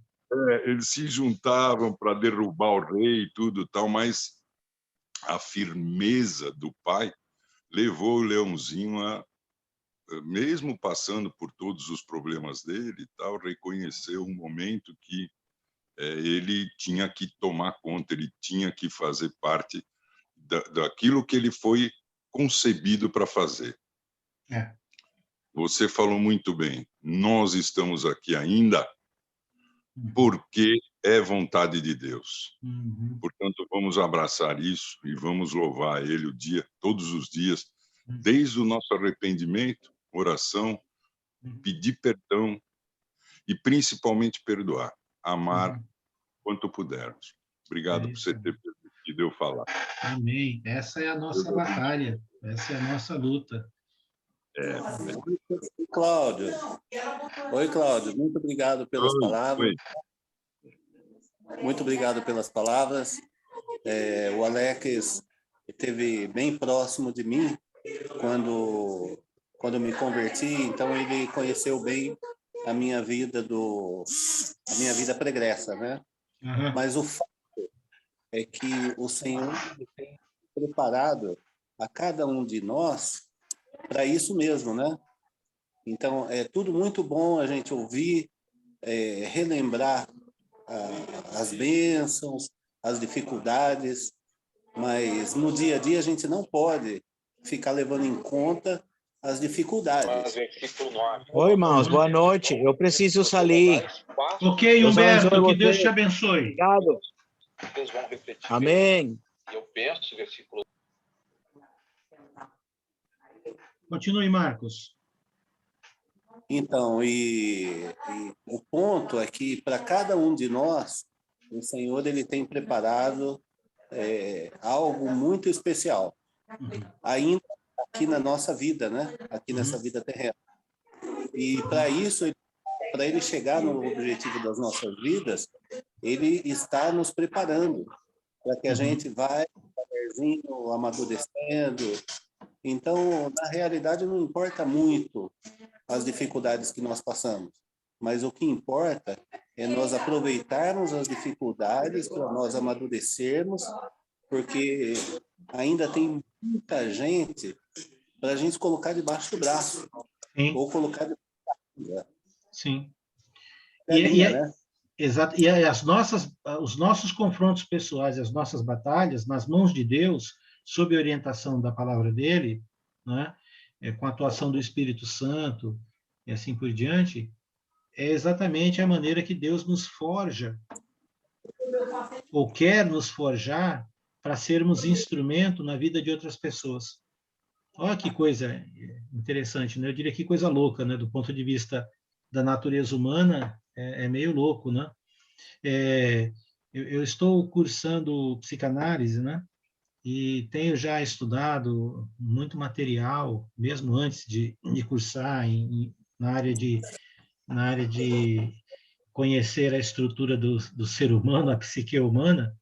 Mas você vê, por exemplo, que muitas vezes na psicologia pura, na psicanálise em si, os conceitos, eles excluem Deus, não é? Claro que há cristãos psicólogos e cristãos psicanalistas que não vão por esta linha, mas, no geral, de forma clássica, hoje, uma das maiores buscas que as pessoas têm, eu tenho alguns professores que eles estão com a agenda fechada, eles não têm mais condição de atender pessoas, nenhuma, né? E tem muita gente estudando para ganhar dinheiro em cima dessa questão. Por quê? Porque, por conta do contexto que a gente vive, isso criou trouxe à tona um monte de neuroses, um monte de frustrações, estado depressivo. Isso alterou muito a vida de muita gente e as pessoas estão cada vez mais procurando ajuda, não é? Mas sabe que a maioria do conceito desses profissionais que trabalham com a mente, quando excluem Deus, é de que a pessoa ela vai encontrar entre aspas, cura ou melhora em si mesmo, né? Em si mesmo. Só que isso é parte da verdade. Isso não é toda a verdade. É claro que nós vamos encontrar nos autoanalisando, sim. Faz parte disso. aprendendo com os nossos erros, vendo os nossos medos, os nossos traumas, a nossa criação, a nossa formação, como que a gente lida com as coisas e tal, nos conhecer. Isso faz parte do processo, não tem novidade nenhuma. A Bíblia trata disso, né? Até para celebrar a ceia, o apóstolo Paulo diz: examine-se, pois, o homem a si mesmo, né? Então, Deus sempre trouxe essa introspecção, né, para a gente. Mas só que essa é uma parte da coisa. A outra parte da coisa é que nós devemos ser guiados nessa jornada por aquele que nos fez, aquele que sabe a nossa estrutura, o construtor, o idealizador, não é? Aquele que é o Criador, que é Deus. Então, o homem nunca vai encontrar esse conceito de se entender, de se resolver, se ele não incluir as instruções do Criador. Só ele tem a condição de fazer isso. Está faltando peças no ser humano, falta o Espírito Santo de Deus. Então, se uma pessoa não tem o Espírito Santo de Deus dentro dela, essa pessoa tem uma peça fundamental e importante faltando nela, entende? E a vida dessa pessoa será, infelizmente, um engano. Será, assim, sempre haverá uma lacuna, não é? Sempre. Então, é muito importante que nós, cristãos, sejamos os instrumentos de Deus na vida de outras pessoas, porque nem elas sequer sabem, muitas vezes, da situação que elas estão, da carência que elas têm, entendeu? Elas nem têm consciência disso. A Sueli, ali, oi, Sueli. Oi. E é interessante isso que você está falando, sabe, Alex? Que realmente, eu diria até que 85%, 90% dos psicanalistas acreditam que não existe Deus. Eles acreditam que as pessoas que têm fé em Deus e são religiosas, é uma fuga. Isso, para eles suportarem o sofrimento do mundo. Então, é onde eles se enlojam, onde se escondem na fé, buscando a Deus, para suportar mesmo a dor, né? E é interessante. Mas eu queria voltar lá no começo, quando você falou do batismo e a tentação de Satanás, né? Logo que eu batizei em São Paulo, na 9 de julho, eu morava sozinha, e uma cidade imensa como São Paulo, e aí eu comecei a ir ao culto, uma vida nova, né? O batismo, aí vem o culto. Olha, todo domingo, praticamente, eu ia saindo para o culto, ia chegando amigos. Sabe aqueles amigos do escritório, aqueles da faculdade, aqueles que você não vê há muito tempo? Eu vim te visitar. E aí eu falava, não, agora eu não posso. Então, eu sabia que era uma tentação de Satanás, eu recebi esse estudo durante o estudo de batismo, e eu sabia que isso era o Satanás agindo, para eu falar, puxa, eu não vou deixar essa pessoa ficar de fora e eu vou embora, né? E realmente, depois eu fui vendo também na jornada cristã, quantas pessoas, depois dessa etapa de você não permitir ir ao culto, né? O Satanás colocando empecilhos, aí vinha o fator decepção. Aí eu chego lá e encontro pessoas que me decepcionam e eu me afasto. Quantos irmãos nossos, né? Caíram nessa armadilha.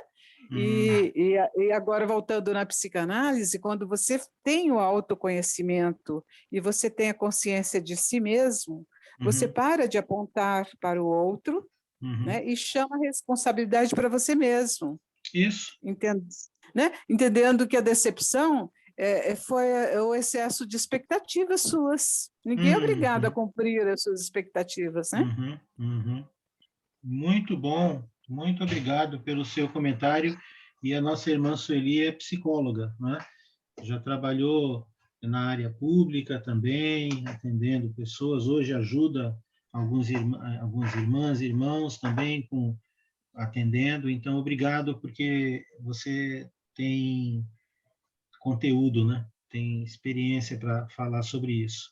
Então, é isso, meus irmãos. Nós temos aí um grande desafio, né? Eu tenho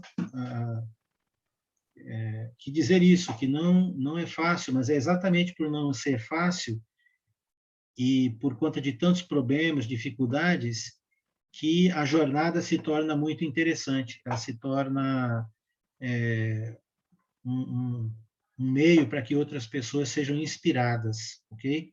Eu tenho mais 5 minutos aqui, eu queria só concluir essa parte aqui, que nós estamos mostrando, para poder ficar para a próxima uma outra, né? Aqui nós temos uma passagem bem interessante, que é Lucas 10, versículo 7, e olha só como nós, quando estamos sob a orientação de Jesus, quando estamos nele, nós temos, né? Olha só. Aqui é um texto em que Jesus está ordenando ou separando ali 70 discípulos. E aí ele manda esses discípulos.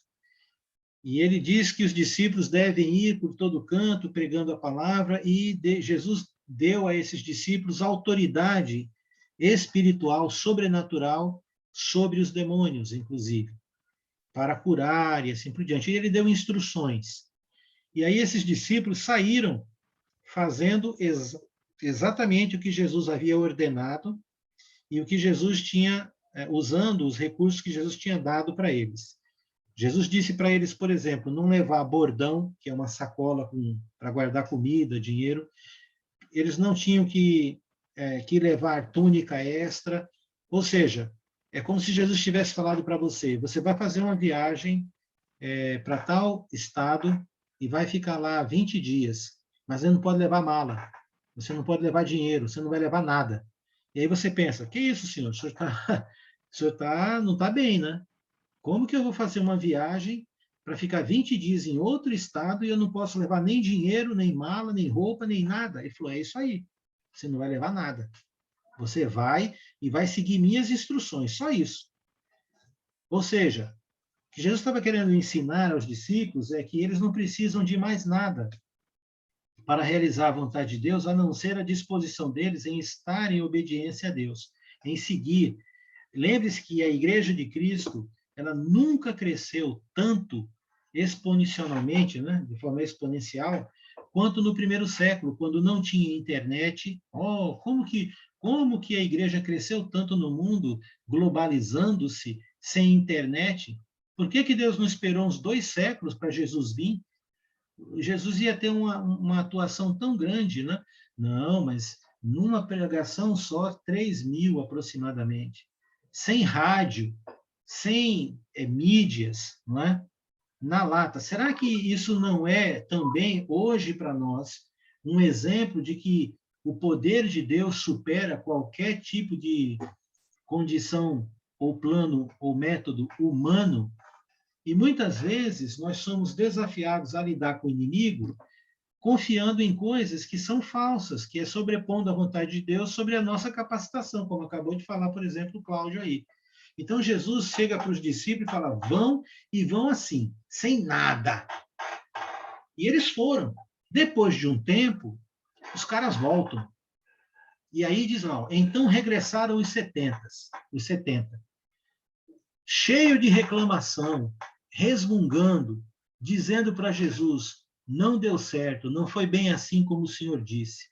Não é isso que está escrito no texto aí, né?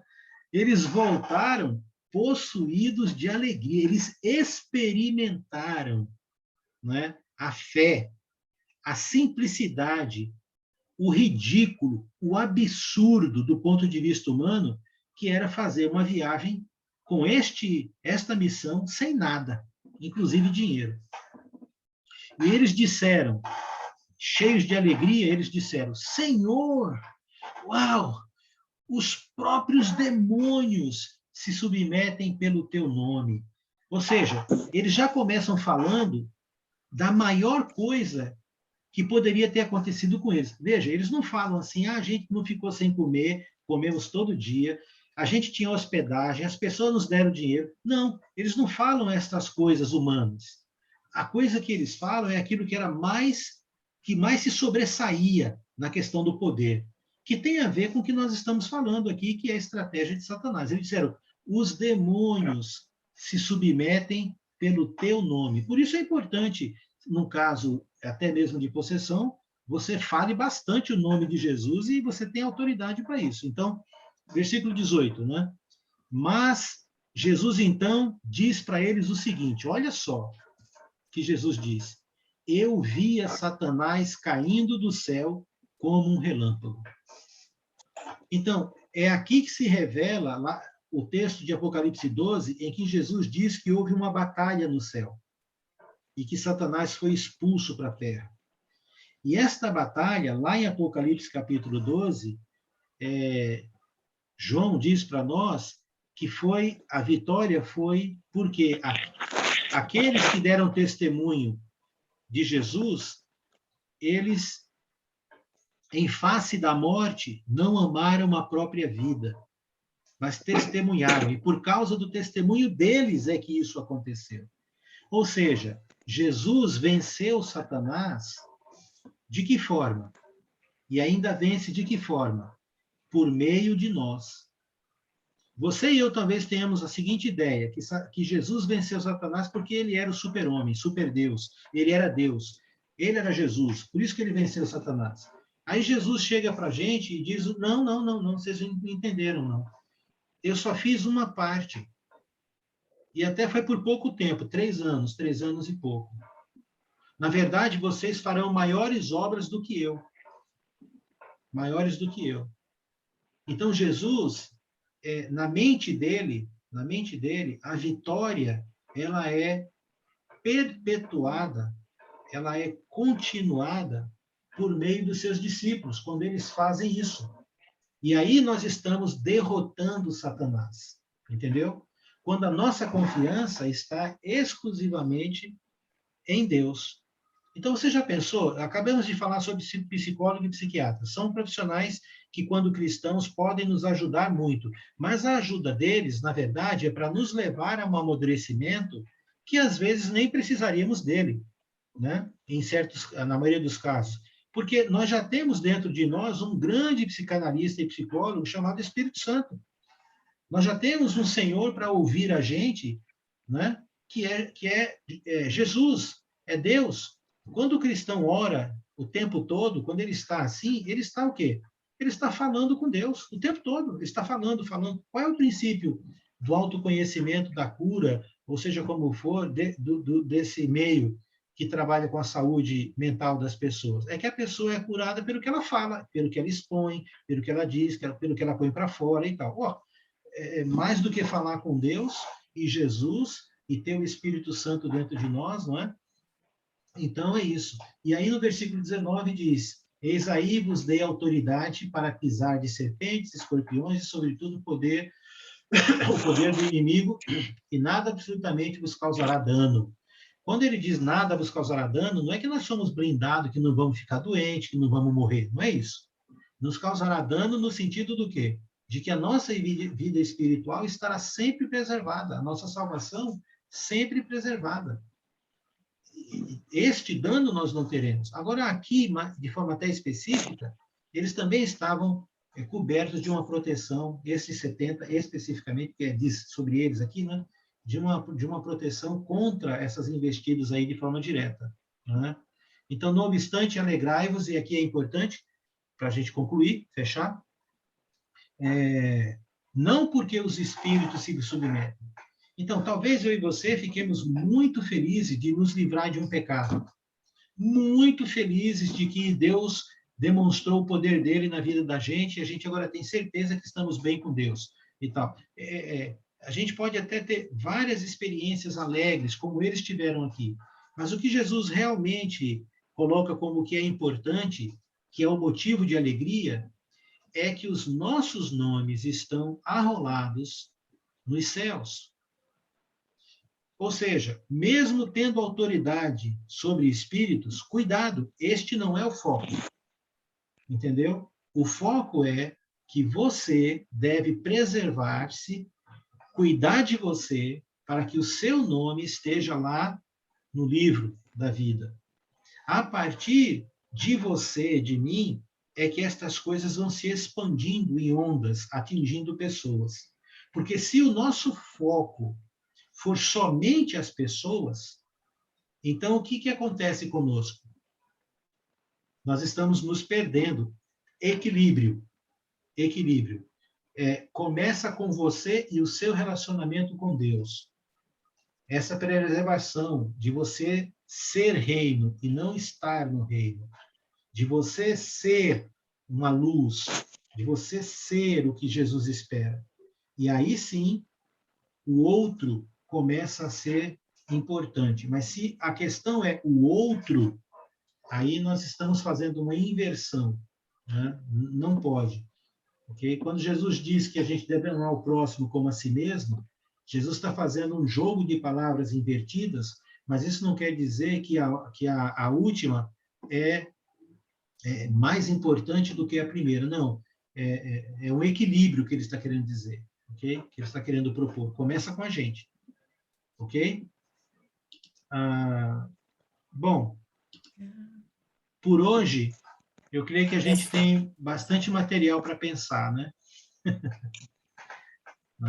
Então...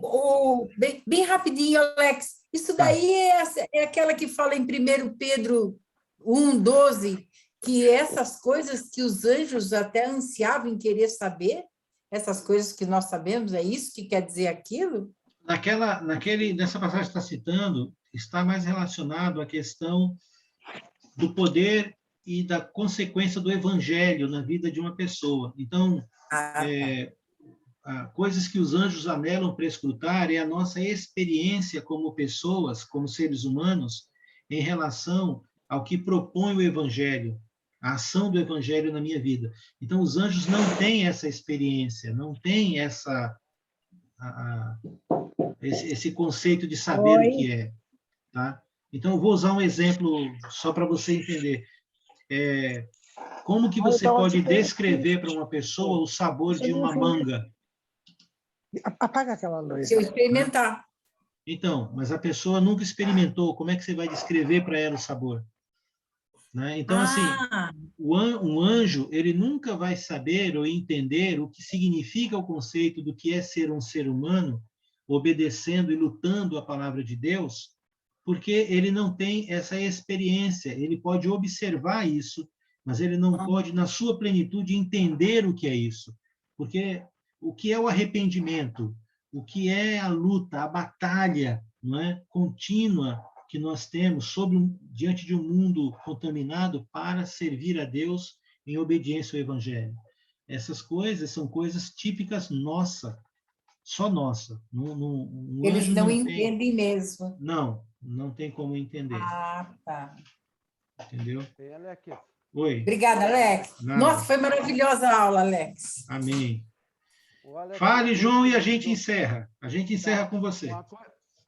Uma coisa que me ajudou muito, que deu uma lapidada no meu entendimento de por que que Satanás foi expulso do céu, do paraíso, perdeu o lugar dele, né? De toda aquela sabedoria que ele tinha. E por que Deus não destruiu o ser humano, né? E não, né, deu oportunidade todas as vezes. Tchau, eu Serginho. acho que o mundo não entende isso, né? Por que Deus é poderoso? Todo mundo fala que Deus é poderoso e o Satanás incomoda as pessoas, porque o Satanás, esse mundo religioso, só acusa ele que o mal do ser humano é o diabo. E aí as pessoas, quando a gente chega falando desse Deus todo-poderoso, cria uma confusão. Seria tão importante a gente falar de novo sobre isso, sabe? Por que Satanás não foi destruído? Porque a gente sabe que Deus é amor e Ele quer que a gente ame Ele e reconheça esse entendimento, sabe? E lute contra todas as armadilhas dele para que a gente consiga a vitória. Ô, João, e todos que ainda estão aqui, talvez agora a gente comece a entender, é complicado entender isso, mas talvez agora a gente comece a entender um pouco que até mesmo o pecado, que é ruim, o diabo, na nossa situação de seres humanos, Deus serve aos propósitos de Deus. Ou seja, Deus usa estas coisas para nos amadurecer, para nos dar experiência, para nos dar maturidade, não é? Em Hebreus, o autor de Hebreus diz que mesmo ele, Jesus, aprendeu a obediência pelas coisas que sofreu, ok? Então, por isso ele alcançou e tem um nome... Oi? Capítulo e versículo de Hebreu que você está falando? Eu acho que é o capítulo 6, eu não lembro agora, especificamente, mas eu posso depois mandar. Mas que ele, Jesus, nos dias da sua carne, ele sofreu, e ele podia orar a quem o podia livrar da morte, mas mesmo sendo filho, ele aprendeu a obediência pelas coisas que ele sofreu, alcançando um nome que está acima de todo nome, e que toda língua confessará, todo joelho se dobrará, e não há acima nem abaixo dele maior nome. Então, como é que Jesus foi aperfeiçoado? Como ele aprendeu a obedecer? Infelizmente, foi sofrendo. Então, eu não necessito entender toda a complexidade do que eu estou colocando, mas o que eu quero dizer é que até mesmo o pecado, até mesmo o mal, no plano de Deus, serve aos propósitos de Deus para nos tornar pessoas melhores, aprendendo o erro, aprendendo a ser melhor, aprendendo a se transformar, buscando ferramentas e meios para sermos pessoas melhores diante de Deus. Este é o processo de santificação. E aí nós alcançamos o prêmio, ok? Então, sem o mal, para a nossa condição de seres humanos, Deus não teria como nos aperfeiçoar, até porque Jesus veio para nos salvar. Todos pecaram, todos, não é? Todos carecem da graça de Deus. Então, neste sentido, por este ângulo, o mal serve aos propósitos de Deus para nos dar muitas bênçãos. Não porque a gente ama o mal, de forma alguma, mas é porque nele nós alcançamos perseverança, maturidade, somos aperfeiçoados, aprendemos a obedecer, aprendemos com os nossos erros, podemos ajudar outras pessoas. Existe uma gama de coisas que Deus pode fazer por meio de você, por conta do que você já sofreu, do que eu já sofri, tá certo? Então, que Deus abençoe a todos. Vamos ter só esta oração e pedindo a Deus... Hebreus 5, 8 e 9, Alex.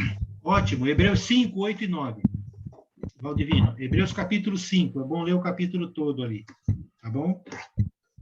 Vamos encerrar então com a oração, e aí que Deus abençoe a todos, uma boa noite e em paz. Vamos orar.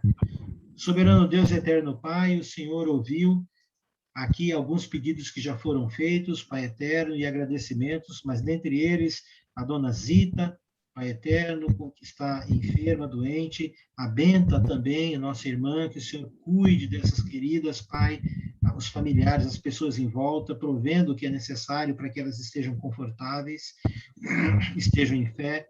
O Marcos Rogério, a Neuzi, Pai, nos seus restabelecimentos com relação à saúde, que o Senhor esteja, Pai eterno, na vida de todos nós que estamos enfrentando situações, seja ela de qual sorte for, e que possamos não sermos rebeldes ou nos sentirmos culpados, magoados,